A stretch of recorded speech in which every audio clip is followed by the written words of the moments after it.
Okay. Good morning, everyone, and welcome to the City Planning Commission's public hearing on this beautiful summer day. So, Madam Secretary, please begin. Okay. Good morning. This is the City Planning Commission public meeting held in Spector Hall, 22 Reade Street. Today is Wednesday, August 19, 2015. As a courtesy during the proceedings, we ask that you please turn off all cell phones and beepers. All speakers should fill out a speaker's card at the desk outside of Spector Hall. In addition, we ask that those providing testimony please identify yourself, limit your remarks to 3 minutes, and speak clearly into the microphone. I will now call the roll. Chairman Weisbrod. Here. Vice Chairman Knuckles. Here. Commissioner Besser. Commissioner Cantor. Commissioner Cerullo. Commissioner Delauss. Commissioner Dweck. Here. Commissioner Edie. Here. Commissioner Efron. Commissioner Levin. Here. Commissioner Marin. Here. Commissioner Ortiz. A quorum is present. The first item is the approval of the minutes of the regular meeting of Wednesday, August 5th, 2015. On the minutes, may I have a motion to approve? So moved. Second? All in favor? Aye. Any opposed? Any abstentions? The minutes are approved, Madam Secretary. Scheduling. On calendar numbers 1 through 4, we have resolutions for adoption. Scheduling Wednesday, September 9th, 2015, for a public hearing to be held in Spector Hall, 22 Reade Street. On the resolutions, may I have a motion to approve? So moved. Second? All in favor? Aye. Aye. The rhythm has to... Any opposed? Any abstentions? Madam Secretary, the resolutions are approved. The next part of the calendar is the report section on page 4. Borough of the Bronx, calendar number 5, CD 8 N140441ZCX, in the matter of an application for the grant of a certification concerning 4490 Fieldston Road for adoption on calendar number 5. Chairman Weisbrod. Yes. Vice Chairman Knuckles. Yes. Commissioner Besser. Yes. Commissioner Cantor. Yes. Commissioner Cerullo. Yes. Commissioner Delauss. Yes. Commissioner Dweck. Yes. Commissioner Edie. Yes. Commissioner Levin. Yes. Commissioner Marin. Yes. Commissioner Ortiz. Yes. Calendar number 5 has been adopted. Borough of the Bronx, calendar number 6, CD 8 M150210AZAX, in the matter of an application for a modification of a previously approved authorization concerning the SAW Academy for adoption on calendar number 6. Chairman Weisbrod. Yes. Vice Chairman Knuckles. Yes. Commissioner Besser. Yes. Commissioner Cantor. Yes. Commissioner Cerullo. Yes. Commissioner Delauss. Yes. Commissioner Dweck. Yes. Commissioner Edie. Yes. Commissioner Levin. Yes. Commissioner Marin. Yes. Commissioner Ortiz. Yes. Calendar number 6 has been adopted. Borough of the Bronx, calendar number 7, CD5 N16001PXX, in the matter of a notice of intent to acquire office space for use of property located at 1775 Grand Concourse. For a favorable report on calendar number 7, Chairman Weisbrod. Yes. Vice Chairman Knuckles. Yes. Commissioner Besser. Yes. Commissioner Cantor. Yes. Commissioner Cerullo. Yes. Commissioner Delauss. Yes. Commissioner Dweck. Yes. Commissioner Edie. Yes. Commissioner Levin. Yes. Commissioner Marin. Yes. Commissioner Ortiz. Yes. A favorable report has been adopted on calendar number 7. Borough of Brooklyn, calendar numbers 8 and 9. Calendar number 8, CD 16, C150326, PSK. Calendar number 9, C150327, ZSK. In the matter of applications for the site selection of property and for the grant of a special permit concerning FDNY Rescue 2. For favorable reports on calendar numbers 8 and 9, Chairman Weisbrod. Yes. Vice Chairman Knuckles. Yes. Commissioner Besser. Yes. Commissioner Cantor. Yes. Commissioner Cerullo. Yes. Commissioner Delauss. Yes. Commissioner Dweck. Yes. Commissioner Edie. Yes. Commissioner Levin. I remain concerned that the special permit that we're using here today is really intended for local firehouses, not for regional or borough-wide facilities like this one. But I recognize that this, and there's potential for this kind of a facility to have much broader impact on the neighborhood, be quite disruptive. It's in the heart of a residential neighborhood. But I recognize that it has broad support from the community board and the borough president, who certainly understand these issues from a much more local perspective than I do. So I vote yes. Commissioner Marin? Yes. Commissioner Ortiz? Yes. A favorable reports have been adopted on calendar numbers 8 and 9. Borough of Brooklyn, calendar number 10, CD 18, C150318 PQK, in the matter of an application for the acquisition of property located at 10,300 Foster Avenue. For a favorable report on calendar number 10, Chairman Weisbrod, Yes. Vice Chairman Knuckles. Yes. Commissioner Bessa. Yes. Commissioner Cantor. Yes. Commissioner Cerullo. Yes. Commissioner Delauss. Commissioner Dweck. Yes. Commissioner Edie. Yes. Commissioner Levin. Yes. Commissioner Marin. Yes. Commissioner Ortiz. Yes. A favorable report has been adopted on calendar number 10. Borough of Manhattan, calendar number 11, CD7, N150458 HKM, in the matter of a communication concerning the landmark designation of the Riverside West End Historic District Extension 2, on the adoption of calendar number 11 for referral to the City Council. Chairman Weisbrod, Yes. Vice Chairman Knuckles, Yes. Commissioner Bessa. Yes. Commissioner Cantor. Yes. Commissioner Cerullo. Yes. Commissioner Delauss. Commissioner Dweck. Yes. Commissioner Edie. Yes. Commissioner Levin. Yes. Commissioner Marin. Yes. Commissioner Ortiz. Yes. Calendar number 11 has been adopted. Borough of Manhattan, calendar number 12, CD1, N150459 HKM, in the matter of a communication concerning the landmark designation of the Carbon Building, on the adoption of calendar number 12 for referral to the City Council. Chairman Weisbrod, Yes. Vice Chairman Knuckles, Yes. Commissioner Bessa. Yes. Commissioner Cantor. Yes. Commissioner Cerullo. Yes. Commissioner Delauss. Commissioner Dweck. Yes. Commissioner Edie. Yes. Commissioner Levin. Yes. Commissioner Marin. Yes. Commissioner Ortiz. Yes. Calendar number 12 has been adopted. Borough of Manhattan, calendar number 13, CD2, N150460 HKM, in the matter of a communication concerning the landmark designation of the Stonewall Inn. On the adoption of calendar number 13 for referral to the City Council, Chairman Weisbrod, Yes. Vice Chairman Knuckles, Yes. Commissioner Bessa. Yes. Commissioner Cantor. Yes. Commissioner Cerullo. Yes. Commissioner Delauss. Commissioner Dweck. Yes. Commissioner Edie. Very pleased to vote yes. Commissioner Levin. Yes. Commissioner Marin. Yes. Commissioner Ortiz. Yes. Calendar number 13 has been adopted. Borough of Staten Island, calendar number 14, CD3, N150230 RCR, in the matter of an application for the grant of a certification concerning Jade Court for adoption on calendar number 14. Chairman Weisbrod, Yes. Vice Chairman Knuckles. Yes. Commissioner Bessa. Yes. Commissioner Cantor. Yes. Commissioner Cerullo. Yes. Commissioner Delauss. Commissioner Dweck. Yes. Commissioner Edie. Yes. Commissioner Levin. Yes. Commissioner Marin. Yes. Commissioner Ortiz. Yes. Calendar number 14 has been adopted. Borough of Staten Island, calendar number 15, CD3, N150461 RCR, in the matter of an application for the grant of a certification concerning 90 Craig Avenue for adoption on calendar number 15. Chairman Weisbrod, Yes. Vice Chairman Knuckles. Yes. Commissioner Bessa. Yes. Commissioner Cantor. Commissioner Cerullo. Yes. Commissioner Delauss. Commissioner Dweck. Yes. Commissioner Edie. Yes.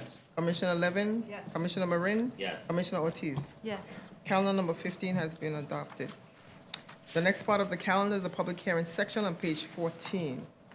Borough of Brooklyn, calendar numbers 16 and 17. Calendar number 16, CD2, C150319, PQK. Calendar number 17, C150320, PQK. A public hearing in the matter of applications for the site selection and acquisition of property concerning Brooklyn Courts. We will begin this hearing today with a 15-minute presentation by the applicant team, and we're doing that because the applicant team really consists of several different governmental agencies, and we want to be able to present this to the commission and to the public in a coherent and comprehensive way. And after that 15-minute presentation, we will, and questions, the commission will hear speakers in the order in which they've registered, and everyone will have 3 minutes to speak, as per our normal rules. And let me just say that we are in the process now of reviewing our rules to make the presentations before the commission as coherent, comprehensive, and fair as possible, and particularly for complex hearings. So you'll be hearing, I hope, more about that in the weeks and months to come. But for today, given the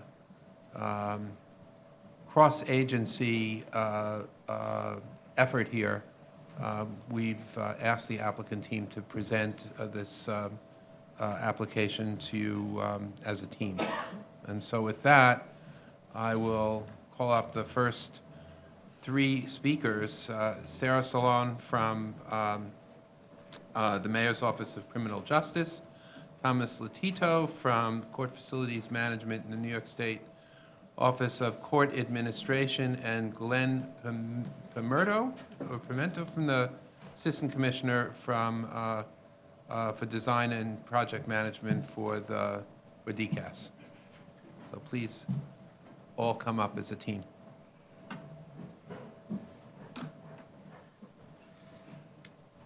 And please identify yourself as you speak so we know who you are. Good morning, Chairman Weisbrod. Good morning, Commissioners. Thank you for the opportunity to speak. I'm going to guess that you're Sarah Salon. I'm Sarah Solon. It's the third sentence. I'm getting there. Excuse me. My name is Sarah Solon, and I'm the Chief External Strategy Officer for the Mayor's Office of Criminal Justice. Our office works with partners inside and outside of government to drive down crime, reduce unnecessary arrests and incarceration, and promote fairness throughout the criminal justice system. Thank you for the opportunity to discuss the city's plans on the relocation of the Brooklyn Housing Court from 141 Livingston Street to 210 Joralemon. There is an important relationship between the quality of our court facilities and the quality of justice in New York City. Moving to 210 Joralemon will give us an opportunity to significantly improve the experience of resolving landlord-tenant disputes and civil claims. Improved signage and architectural design will make the process easier to understand and navigate. Adequate space to meet growing needs will ensure that cases are processed through the system efficiently, without unnecessary waiting time. And in bringing basic services like elevators and temperature control up to more modern standards, we will promote confidence in the care our court system has for its clients.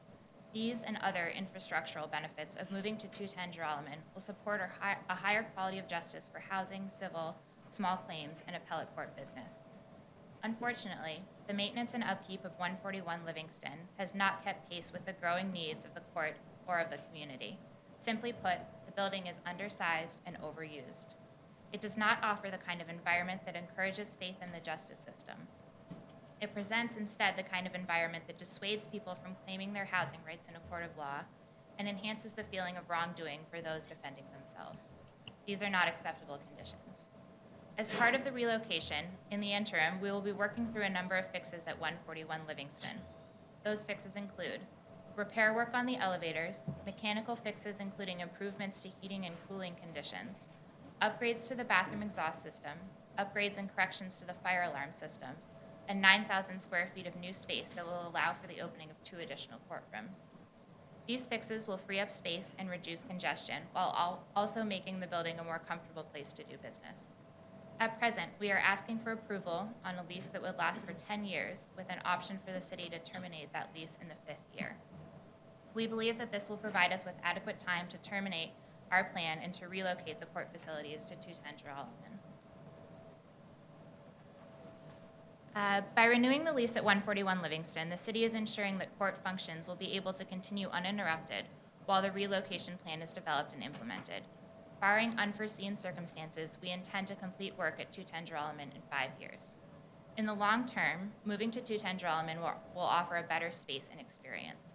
In developing our plan, the city wanted to ensure that residents of Brooklyn continue to access court services in downtown Brooklyn, the Borough Civic Center.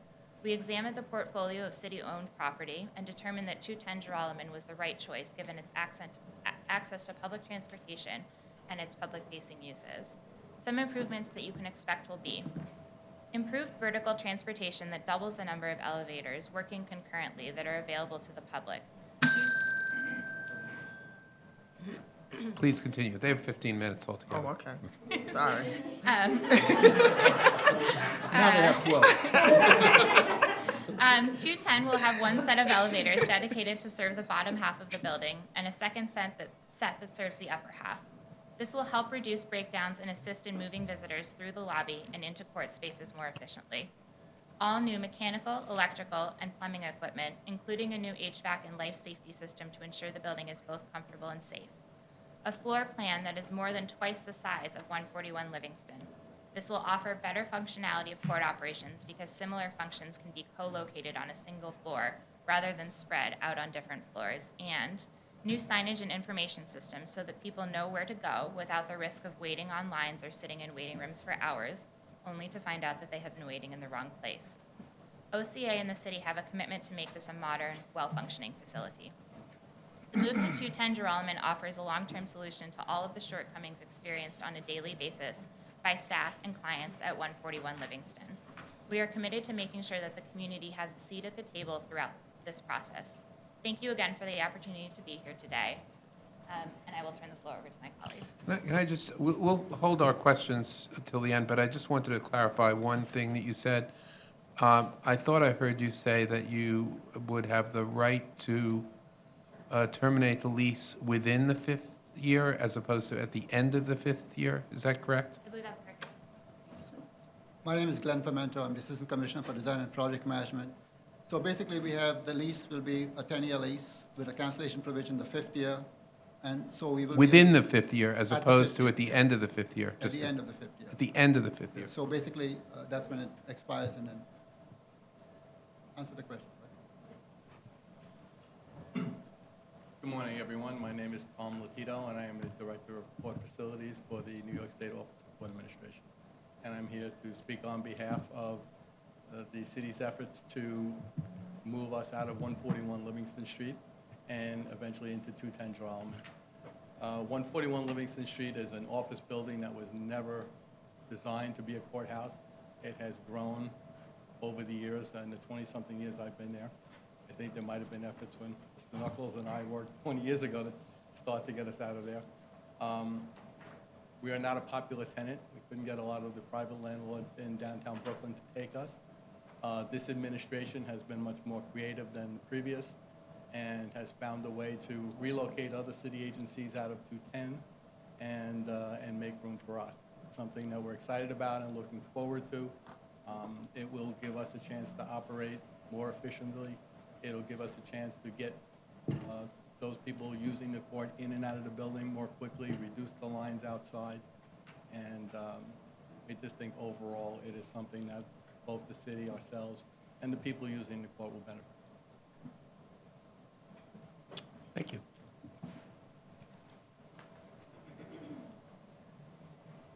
Good morning, Chairman, Vice President, Vice Chairman Knuckles, and respected commissioners. So as my colleagues have indicated, I think this is a great opportunity for the City of New York to once and for all resolve the issue of the housing code. And there's no better place, in our opinion, after all the studies that we have done, 210 Geralman is the ideal fit. We have already prepared a few plans that we have put up on the board here. There are many advantages to 210 Geralman. One of the main advantages is that the floor plate is so much larger than at 141 Livingston. So it allows for all the courtrooms to be located on a particular floor, as against having to traverse vertically to multiple floors, and that's where the congestion is right now at 141 Livingston. An example is right here in the middle slide where the brown portion is what the footprint would be at 141 Livingston, and then you see the whole full plate at 210 Geralman, and you can see it's more than 2 times the size of 141 Livingston. We have also prepared preliminary plans with OCA as our partners to find out how exactly the courts can be positioned on the floor. And the poster on the extreme left gives you an indication of how many courtrooms can be located on a particular floor, which makes accessibility so much easier. We have also taken advantage of the transportation system near 210 Geralman, and it's the clear indication of the subway lines that are in and around the building so that traveling can be made a lot easier. This is a very challenging task. It involves many entities. It involves the moving of Department of Finance from 210 Geralman and portions of 345 Adams to a privately leased space. Unfortunately, there is no city-owned space in downtown Brooklyn, so it'll be at leased space.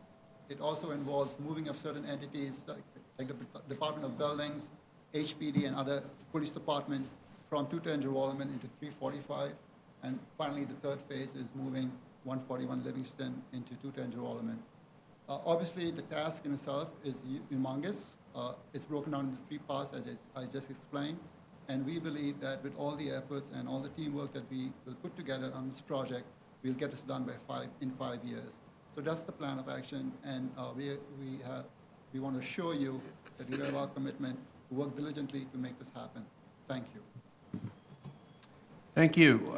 Just a question.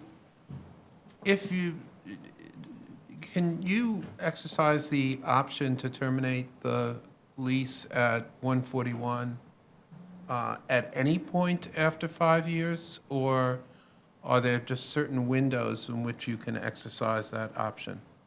Unfortunately, the best that we could negotiate is a one-time option at the 5th year. There is no other option. So, just to be clear, if you don't exercise that option at the end of the 5th year and presumably then leave at the end of the 5th year, you will be obligated to stay for the full 10 years?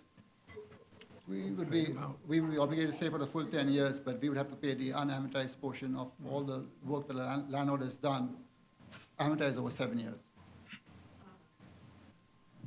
I'm sorry, I'm a little unclear about what that So the entails. amortization of the landlord's cost to do the alteration that he plans to do as part of base building work, instead of being amortized. So over the 10 years. unamortized cost of the TI work that's required at 141, that's not amortized by the end of the 5th year, the city would absorb.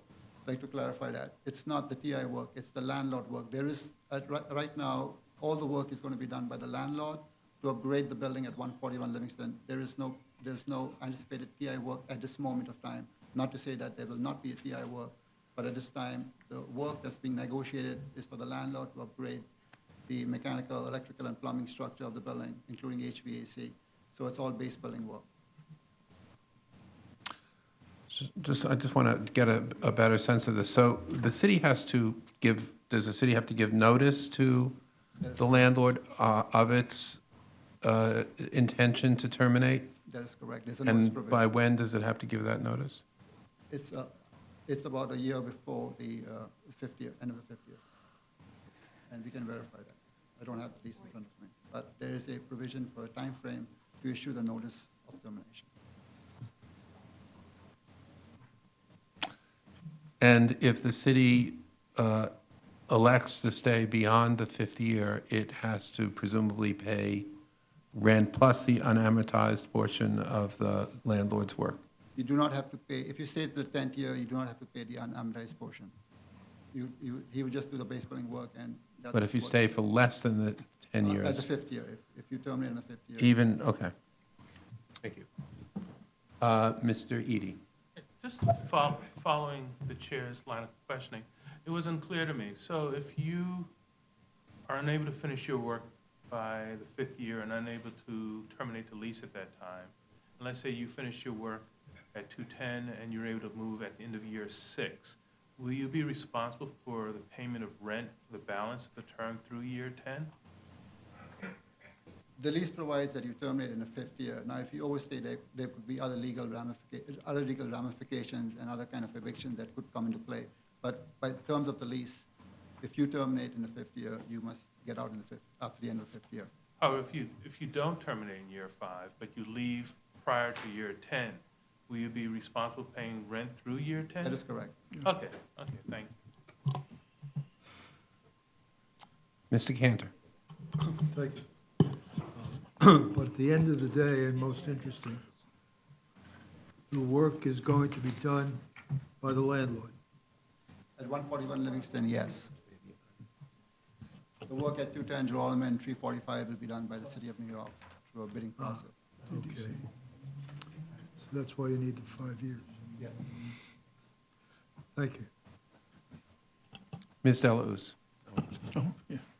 I am not sure which one of you this might be directed at, or perhaps it's someone else on the team later, but you outlined a lot of phasing that needs to happen in terms of a number of agencies that need to be relocated in order for this plan to be realized, and obviously that would be considered swift under many timetables that I've seen in working with government over the years. So Could you maybe talk a little bit about the contingencies that you have built in?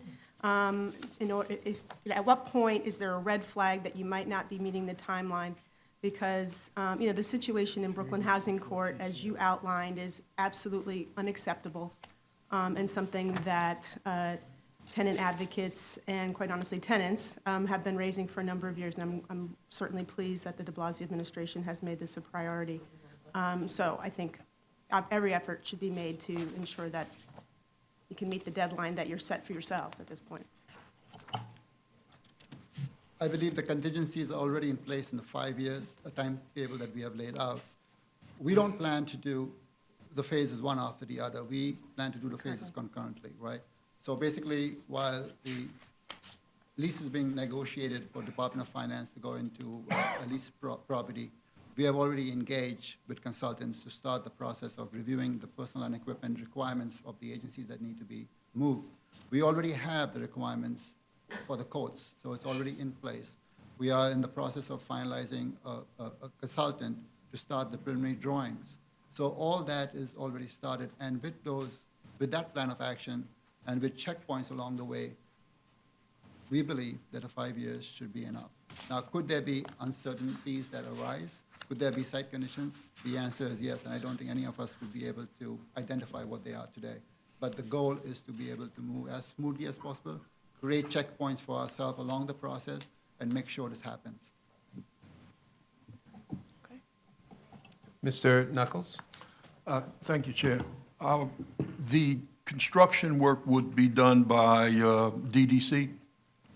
The construction work will be done by DCAS. By DCAS? By DCAS. Under the supervision of, Directly supervised and run by DCAS, not DDC. okay. So when would the construction begin? We have a planned schedule that we have issued or tried or drafted. The answer to your question directly is after 2 years. After 2 years, the last 3 years will be build out of the space at 210 and 345. So the first 2 years will be focusing on the design, while simultaneously we are moving Department of Finance out of 210 and 345. The last 3 years will be dedicated, using the word construction, to do construction at 210 and 345. Thank you. Mr. Cantor? Thank you. A couple more questions with regard to the various agencies. Is there going to be a manager of the agencies? DCAS will be managing the building. There will be representatives from the agencies who we work with in every project, whether it be 210 project or the 345 project.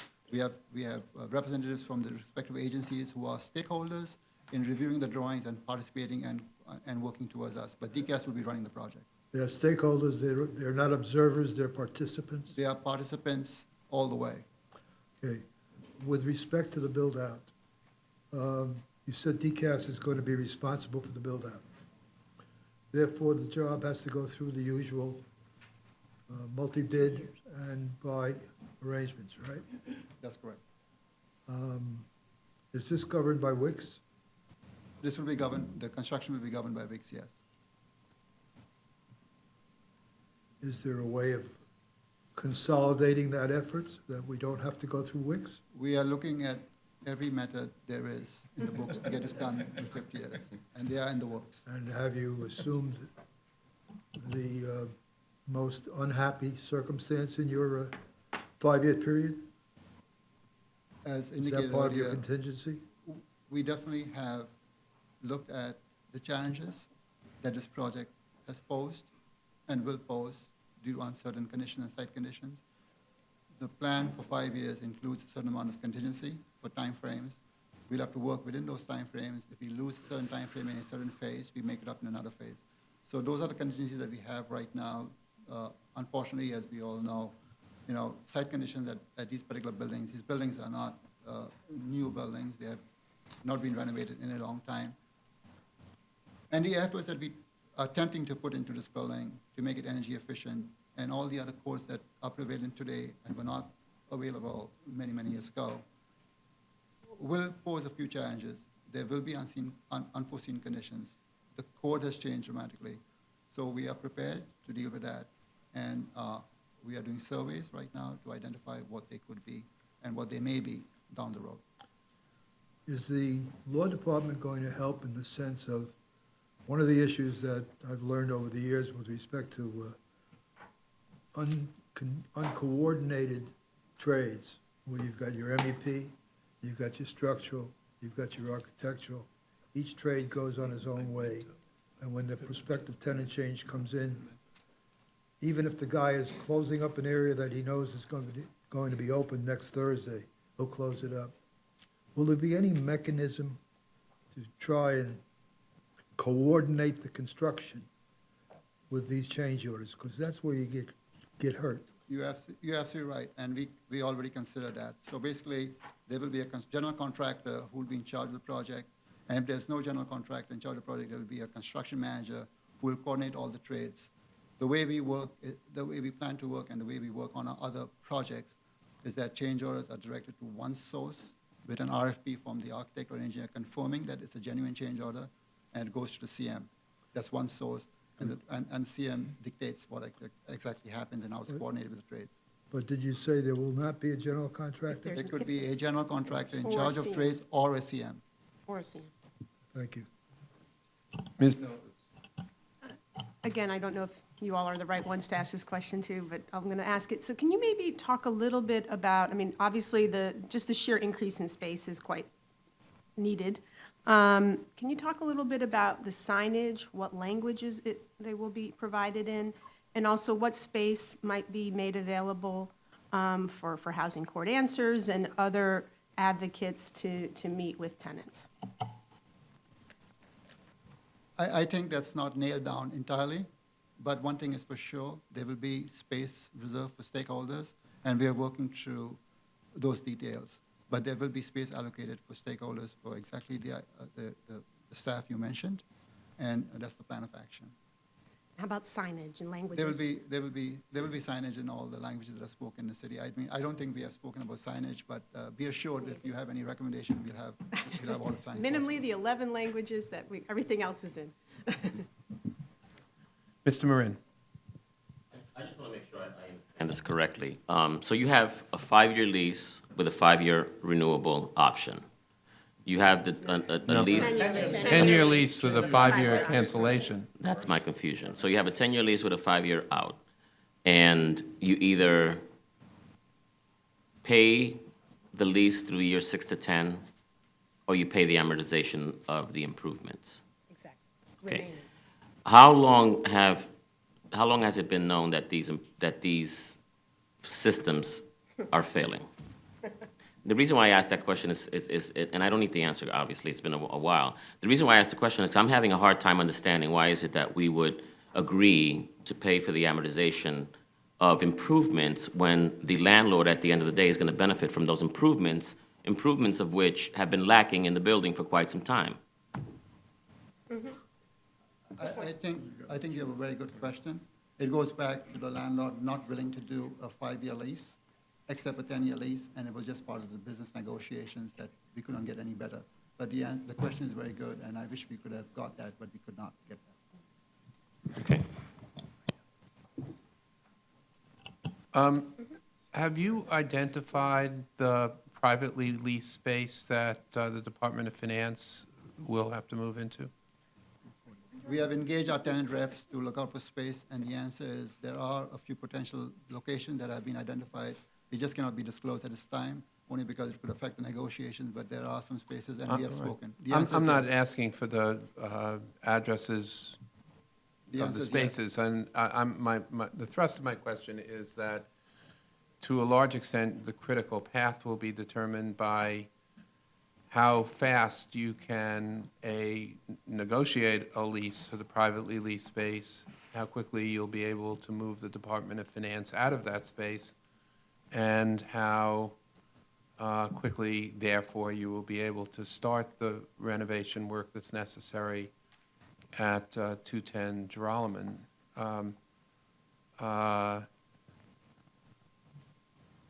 And how much,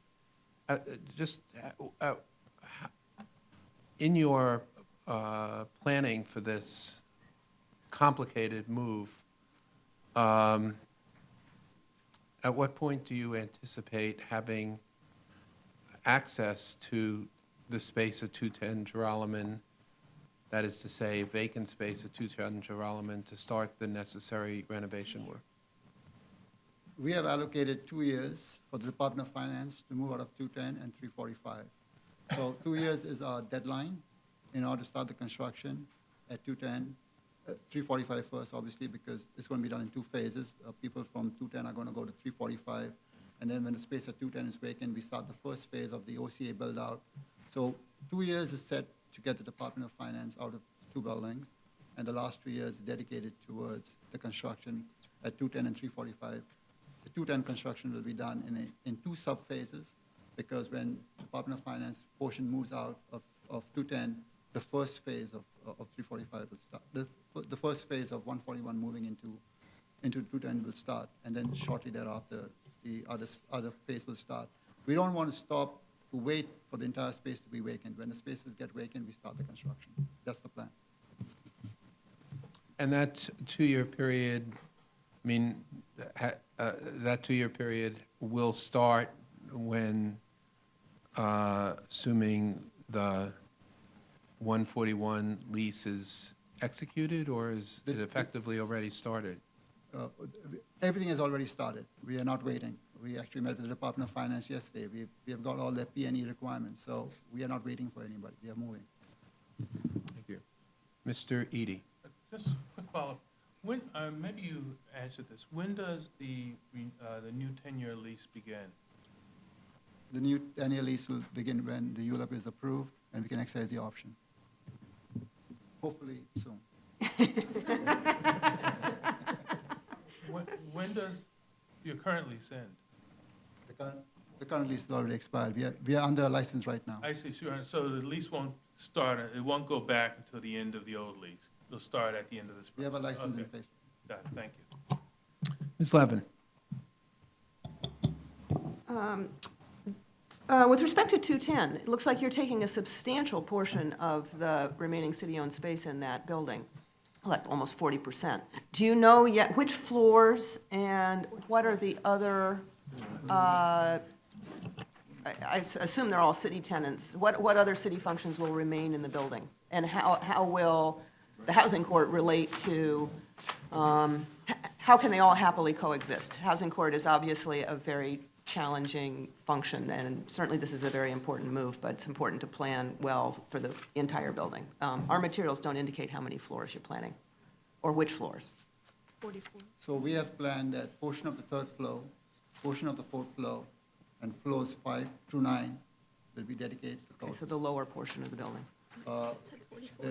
The people, the entities that will stay in the building is the Business Finance Center, the DCAS Testing Center, right? And a portion of probation on the top. So we are trying to move most of the people out. There will be the post office, of course, on the ground floor, which is by the Department of Finance. Thank you. Mr. Dweck? Looking to the future, assuming that you depart 141 Livingston in 7 years, what provisions are in the lease that allow the repurposing of that space on a temporary basis for use by the city, if any? We don't have any plans. We intend to move out in 5 years. Right, but We have not thought about that. does the lease allow you to do such? No, the lease, if we do not cancel, If you do not cancel, does the lease allow you to repurpose the space for another city agency which might be in a transition and needing renovations, and we can probably, instead of just paying the rent and not getting any benefit out of the space, we could, at the time, relocate another agency there all our leases allows the City of New York to be in occupancy of the space. for any as- usage? As indicated by the Commissioner of Department of Citywide Administrative Services. Excellent, thank you. I just want to follow up on the question Mr. Marin asked, so just so I'm a little clear on this. When the 141 lease, or if the 141 lease is executed, at that point, the landlord will be making significant improvements to the space so that what will be amortized over 7 years is a new investment that the owner will be making in that space pursuant to the lease? A lot of work has already started. So under the license, just to lead to your question, under the license, the landlord is required to hire a consultant to prepare the construction documents and to come up with a plan of action for the description of the work that needs to get done under the lease. Under the lease, he physically does the work. So right now, the landlord consultant is almost done with all the potential work or construction document that he's obligated to provide. The substantial improvements that he will make will be the MEP systems, will be the fire alarm systems, will be the plumbing systems, and any other repairs that need to get done. But they are primarily based and going to be used for the programmatic needs of the court system. So if the question is that, is he going to upgrade his building globally across the board? The answer in a way is yes, but it will be tailor-made to suit the court's requirements. So if there's going to be another tenant down the road that he uses his investment for, he would have to tailor-make it for that use. So just, maybe this is a question for Mr. Lotito, but I think all of us are well aware of the miserable conditions currently at 141. And to what extent do appreciate the commitment to move the courts out of 141, but in the short run, to what extent does landlord's investment address the conditions in the short run? I believe they address the conditions that we have to the best that can be done in that short period of time. When we find ourselves in a position where there is really nowhere else for us to go, we've determined that, over the last few years, there's nowhere else for us to go but into the city building. So we had to agree with the city on a defined period of time that we could work with certain concessions if that would be the case. I think what does not get addressed in this is the spatial needs, because the building is only so big. But picking up that 9,000 square feet, I believe, and that's about it. But the improvement in the elevators, the improvement in the bathrooms, the improving in the heating and the air conditioning are all something that will serve us and the people using the court for the period of time that we're there. Thank you. Ms. Deluz?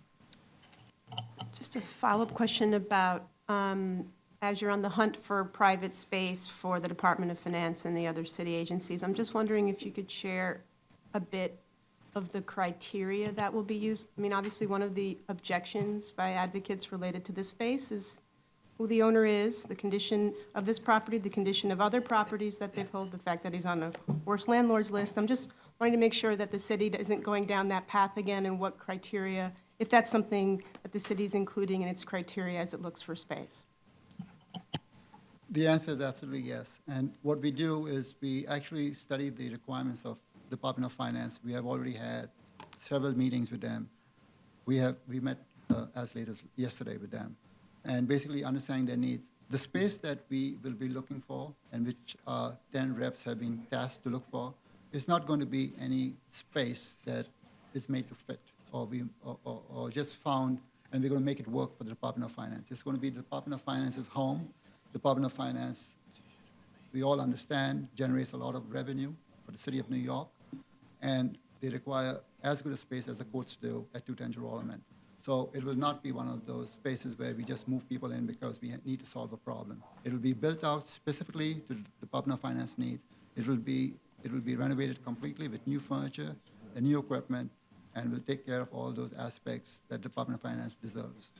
And there'll be a review and background of the ownership and any investors in That those is part of- properties. That is part of our process. Just a follow-up question, and perhaps you already gave the answer. The build-out the repairs at 141 Livingston, how long will they take to complete? The repairs as outlined in the license agreement are already underway. The 9,000 square feet of space that Tom DeTito referred to is almost built out. The landlord claims it's almost done. We are planning a site inspection, so that's almost done. And the HVAC and the plumbing? The HVAC and the plumbing is part of the lease upgrades, so that's when the Right, lease is and- executed. How long will it take? We are- After execution? Yeah, so when we get the construction documents, which we expect shortly, we are going to carve out, we're going to sit with the OCA, find out what has to be done on a priority basis, and treat that work on a priority, on a prioritized basis, because technically, we don't want to do the whole thing in 5 years, right? Because technically, they may not have air conditioning for 5 years. We want to break it down, find out which items of work need to be done like tomorrow, and which need to be done the day after tomorrow, to make sure that the More code like system- yesterday and today? Thank you. Mr. Cantor? Thank you. The incoming to your site is being worked on right now, correct? The incoming to the Livingston Street? In other words, the piping, the plumbing, the HVAC, everything else? No. It's being done by the owner of the building? At 141 Livingston. Sorry? At 141 Livingston. At 141? Yes, the answer is, right now, the landlord is in the process of completing the construction documents for the work that needs to get done, which will be physically done under the lease. And you're going to have a professional on our side reviewing that to make sure that the incoming services are adequate for our needs, Absolutely. because you will be tapping into them. Obviously, Yes, okay? absolutely. I guess once again, what I'm anticipating is how you can best control the opportunity of avoiding the Wick's Law problems. And he has no Wick's Law issue, of course. No, the landlord absolutely has no Wick's law. Landlord does it at, under the lease, the landlord does it at his own cost and expense, so there is no Wick's law. Yeah, hopefully, he will have to only comply with the labor laws. Okay. Any other questions? Thank you all very much. Good luck. Thank you very much. The next speaker is Thomas Williams.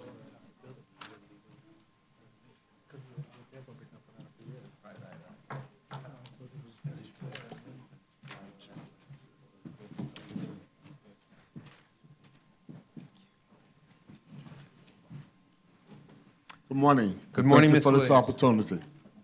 My name is Thomas Williams. I am a representative of Brooklyn Tenant United and a member of the Flatbush Tenant Coalition. We represent over 17,000 tenants.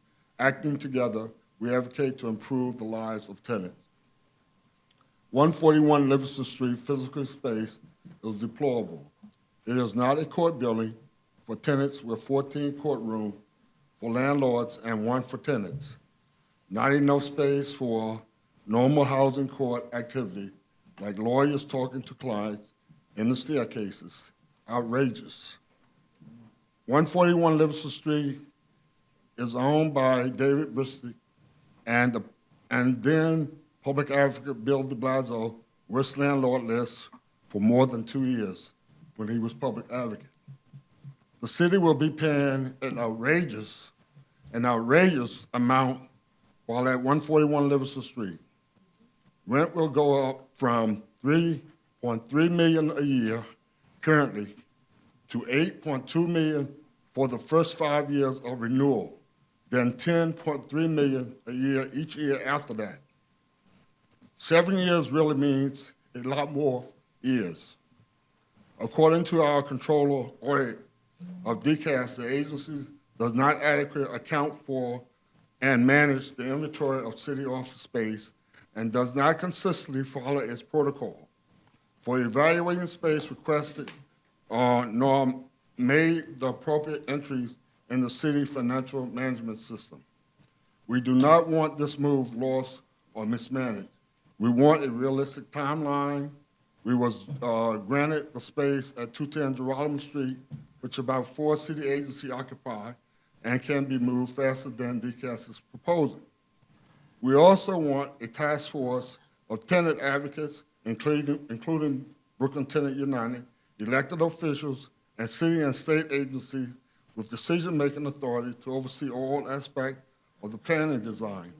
and construction of the new court building and the lease renewal of an improvement to 141 Livingston.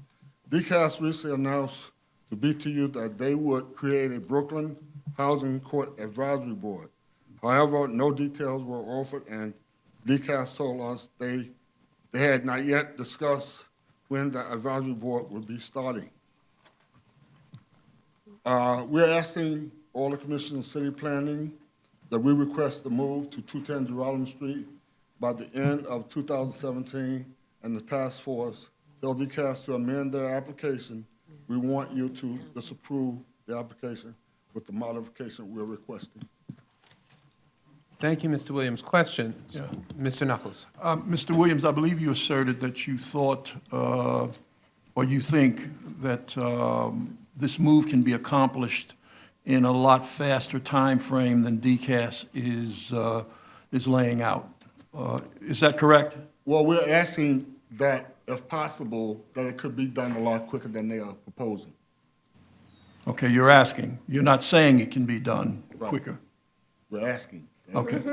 Okay, just wanted to clarify. All right. Thank you. Ms. Delauze. Hi, Mr. Williams. Thanks How you for doing? being here. I'm just wondering if you could talk a little bit more about the things that Brooklyn Tenants United is looking for as part of the advisory board that is being discussed. Well, we wanted to sit in as part of the advisory board on making decisions in the moving and the modification of 210, and also we didn't want the city to spend a lot of money on slumlord that has been on the worst landlord list by then now Mayor de Blasio, but at the time public advocate, and he was one of the worst landlords. So we was asking for this advisory board to maybe help things speed up, and that we can all work and coincide with each other to get the planning done as possible. Right. Thank you. Any other questions for Mr. Williams? Thank you, Mr. Williams. Thank you. Is there anyone else who wishes to be heard on this matter? If not, the hearing is closed. Thank you very much. Okay. Borough of Brooklyn, calendar number 18, CD1, C150358HAK. A public hearing in the matter of an application for a UDAP designation, project approval, and disposition of city-owned property concerning LPC Warehouse. First speaker is Lin Zhang from HPD.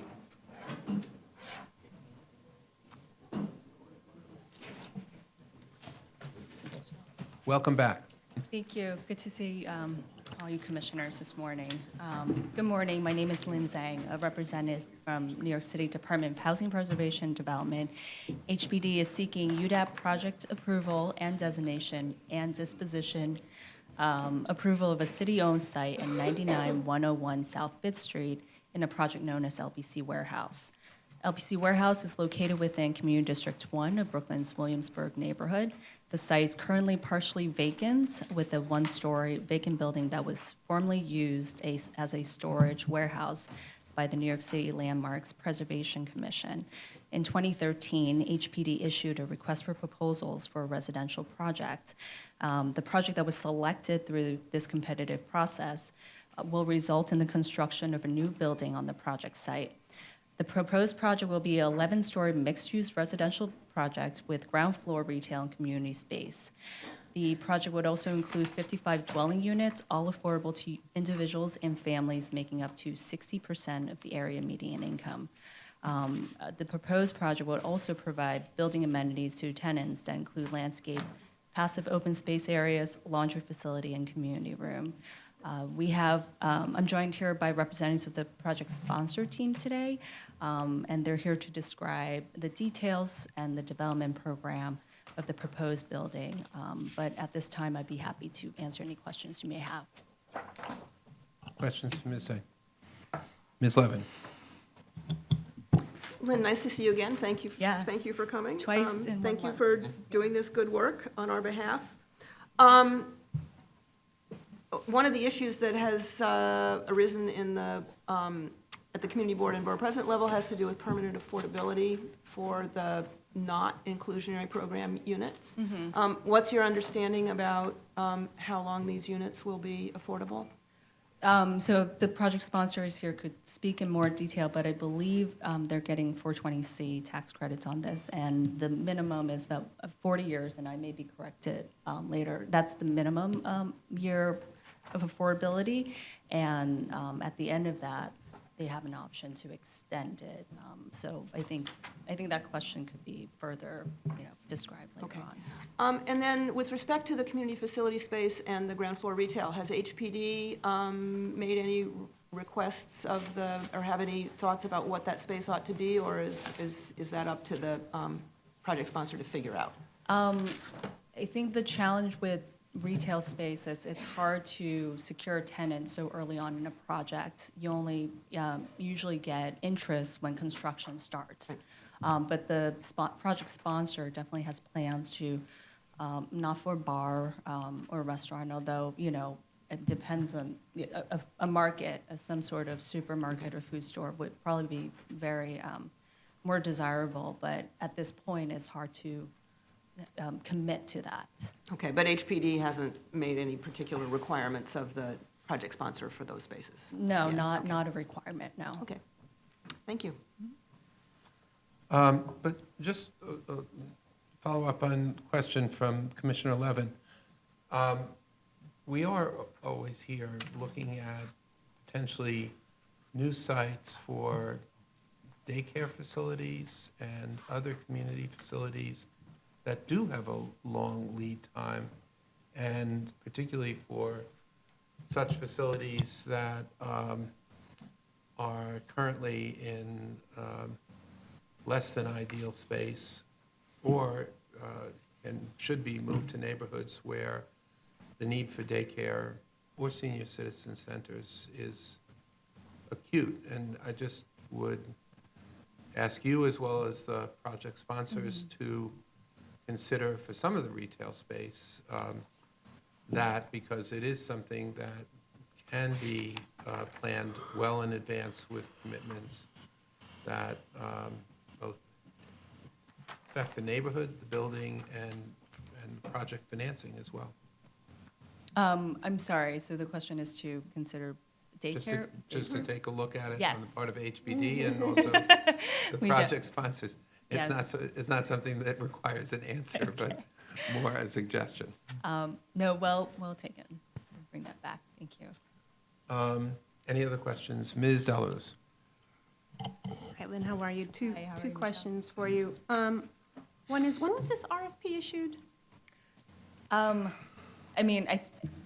It was selected, the developer was selected in 2013 of April, I believe, but I think it's 2013. Okay, so I think one of the things too about the questions is that current RFP criteria may be slightly different than what they were in 2013, and so I think some of the questions have to do with that. The question I have actually is about the parking. So under the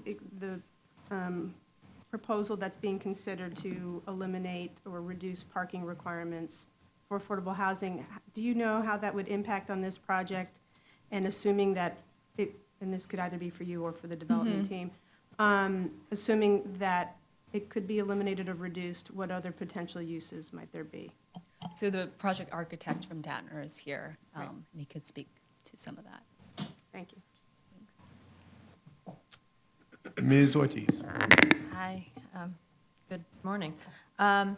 So one question, it's hard to determine from the material sort of what the environment is along the rest of the street. Are there other sort of retail establishments? Is this going to be sort of an isolated set of retail offerings at the ground floor, or is it part of, something that's more vibrant and other kind of retail? So I think in this rendering here, from the land use map, it's flush against the Williamsburg Bridge. So of course, it is in the heart, I would say in heart Williamsburg, just a few blocks away. Williamsburg neighborhood is pretty, strong. And But right along here, because, you have a mixed zone and an M1 zone, there isn't a lot of retail kind of in the immediate blocks next to it. But certainly, I don't think it would be so isolated. You get a lot of pedestrian traffic in that vicinity. But at this time, there's no retail on either side of the building. I don't think so, no.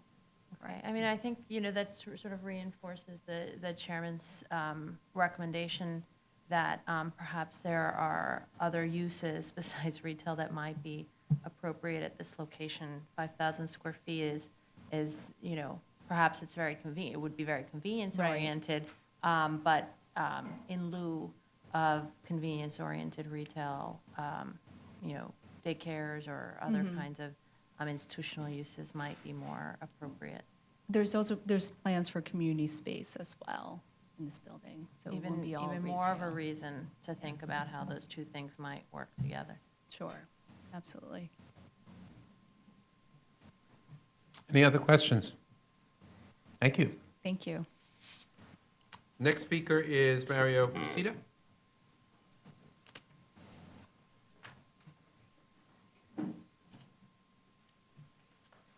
Morning, Mr. Chairman, Mr. Vice Chairman, and Commissioners. On behalf of myself and my partner, thank you for having us. We are, Placida Companies is co-developing this project with North Brooklyn and Richard Mazer, who is here with me. As I guess you all know by now, we are on the eastern corner of Berry and South Fifth. We have developed the property approximately 2 blocks to the west, also on the corner of South Fifth and White. So I'm generally very familiar with the neighborhood.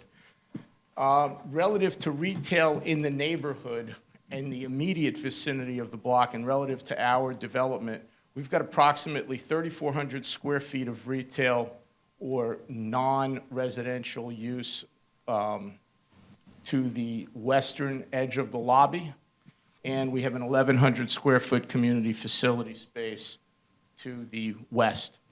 The lobby sits in the middle of the building, and the building sort of steps up the street, up the hill towards the east. The building over to our immediate east is occupied. It's been renovated. It's a mix of uses, none of which would necessarily scream out as retail to me, but many of which enter in off of the main lobby of the building. This property is currently being developed and is fully residential in its rental. There is a restaurant down the block, and you've got more retail uses oriented to the, to the south of the site. Our goal in marketing the space, we will be reaching out to any number of available providers. They could be daycare, they could be pre-K use. Relative to the community facility space at the moment, we are talking with Los Suarez. It's a catchment area for them. They provide services in the neighborhood, and we have met with them to talk about providing services for the building and also services for the neighborhood. So in all likelihood, they will be the tenant in the 1,100 square foot community facility space. And that will handle a lot of the social service requirements that we have for the building. As Lynn aptly described, we've got a 12-story building that has been designed by Datner Architects. We have 55 units. It's a mix of studios, I believe. Yes, we have studios, 1, 2s, and 3s. So we have 54 units and a supers unit in the building, and the footplate staggers as we go up, and you can see that in the rendering. We do have an entrance to parking on Berry Street. The building is currently designed as of right in accordance with zoning. It utilizes inclusionary housing, and we are built full. And there we go. So let me ask the question that Ms. Delauze asked earlier. Should the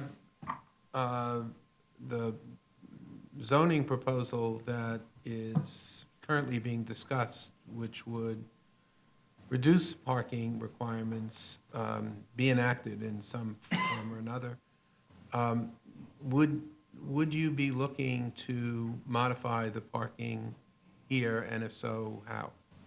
Well, from a timing perspective, it's our hope and the city's hope to close on the property at year end. We are probably within 30 days of obtaining a building permit. We've got demolition in process or about to start on the building on the site.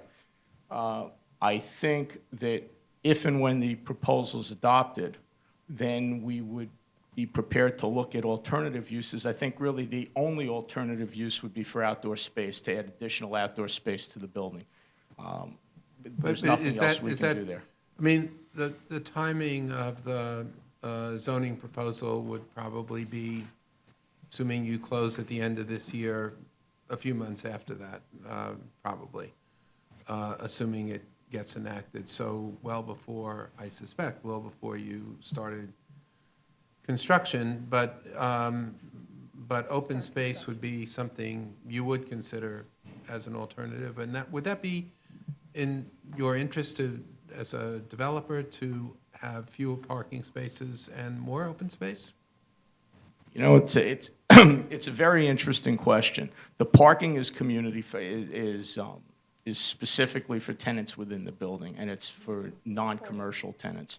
So it is really targeted to park to the residents, which it generally sets a low bar on what you can charge people for parking. I can't tell you that 100% of our parking goes unused. Some of it is used. But I don't expect that we will have full utilization of this lot. With lots and open space comes the issue of maintaining them. So it's something we certainly would entertain. It's something that we think is useful. I don't think that the parking does not help in our marketing of affordable units. It's just not something that is needed. So I guess the short answer is it's helpful in some ways. It's certainly not harmful to have no parking. So let's pursue that a bit. So your experience as a developer elsewhere and here is that for this kind of housing and this product, the demand for parking is less than the required supply. Is that as a general rule, would you say, or? Yes, I think that's a fair statement. And the cost of providing that parking is baked into your project financing, and so is a sort of a sunk cost that becomes an unnecessary cost to an extent? Well, yes, but in this particular situation, it happens to be a relatively low-cost solution to the parking problem, but where we're in situations where we need to have below-grade parking and cellar parking, then it's a very expensive, so it's a significant cost to the project. With not a significant return on that cost. With negative return. Right. Thank you. Mr. Knuckles. Mario, good morning. Good morning.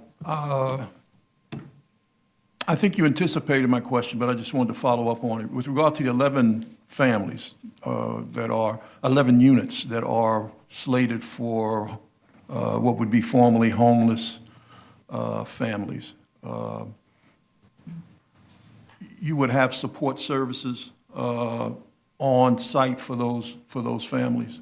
Yes, the plan is to have support services, and the plan is to have either Los Suras or North Brooklyn provide them. Okay. And do you know, without great detail, what kinds of support services there would be? I cannot speak to those necessary with any degree of authority, okay. So I'll hand that off to Richard. All right, thank you. Ms. Ortiz. Hi, good morning. Morning. There's, in the project description, it's noted that the retail spaces will rent at market rate. Yes. It is, as part of your financing, is there an assumption that the retail space will therefore cross-subsidize the housing, or? Yes, it is assumed that the retail is going to help support the housing as Okay. part of our financing. Okay. What rents are you presuming at this time? I forget exactly what our underwriting's at. It might be in the mid to high 20s. Okay, thank you. Any other questions? Ms. Deluz? Sorry. Hi, how are you? Can you talk a little bit about the relationship between yourself and North Brooklyn? You say you're co-developing, is there a lead? That would be helpful to know. And I'm assuming you guys are the for-profit entity, they're the nonprofit entity. And that kind of speaks to what the long-term interests are related to a length of affordability. So if you could speak to the relationship, the legal relationship, and then other ownership that you and/or your organization has in the area and plans to maintain those affordable in the long term. Okay, so organization-wise, we are partners with North Brooklyn. We expect to form a single-purpose entity, which we will co-manage, and that entity will own the property for the life of the tax credit period, and then we will probably form something where we would co-own the property for the period after the tax credits expire, after year 15. We are equal partners. We make decisions equally. If we get to a point where we've got guarantees out and we can't make decisions, so we can't arrive at a decision point, then I think, I forget exactly what the tiebreaker provisions are in our operating agreement, but there are some tiebreaker provisions. At this point, most of the major design decisions have been made. We have got a program, we have a budget, we have an operating budget. North Brooklyn, I believe, is going to be, we haven't figured it out yet, but the idea is that they're going to manage the building. So that sort of handles the back-end decision-making process from an operational perspective. And then as far as long-term affordability, I think, it makes sense to get to an extended period, but I'm not sure that we're in a position today to say we've got a commitment to full-term affordability. I think there's some, or lifetime affordability. There may be some issues attached to that, and it's pretty tough to predict something when, actually, we're planning to be around, but you just never know. Thank you. Any other questions, Mr. Presida? Thank you very much. Thank you. Next speaker from Datner Architects is John Wolfling.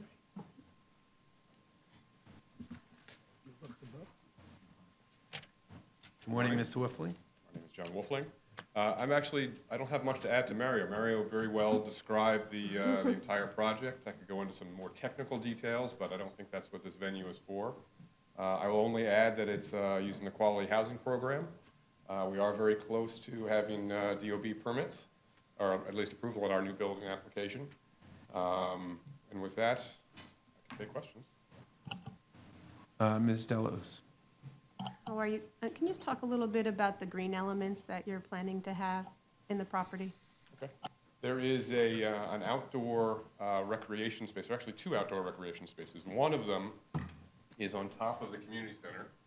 It's on the second floor, and it's accessible for the tenants for their use as part of the Quality Housing Program requirements.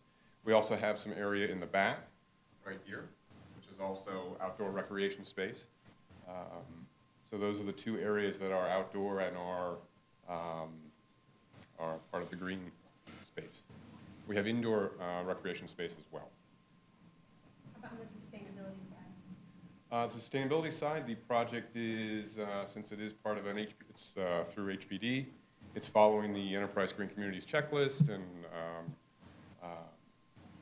adhering to those standards. We're going to have low VOC materials, high recycled content when it makes sense.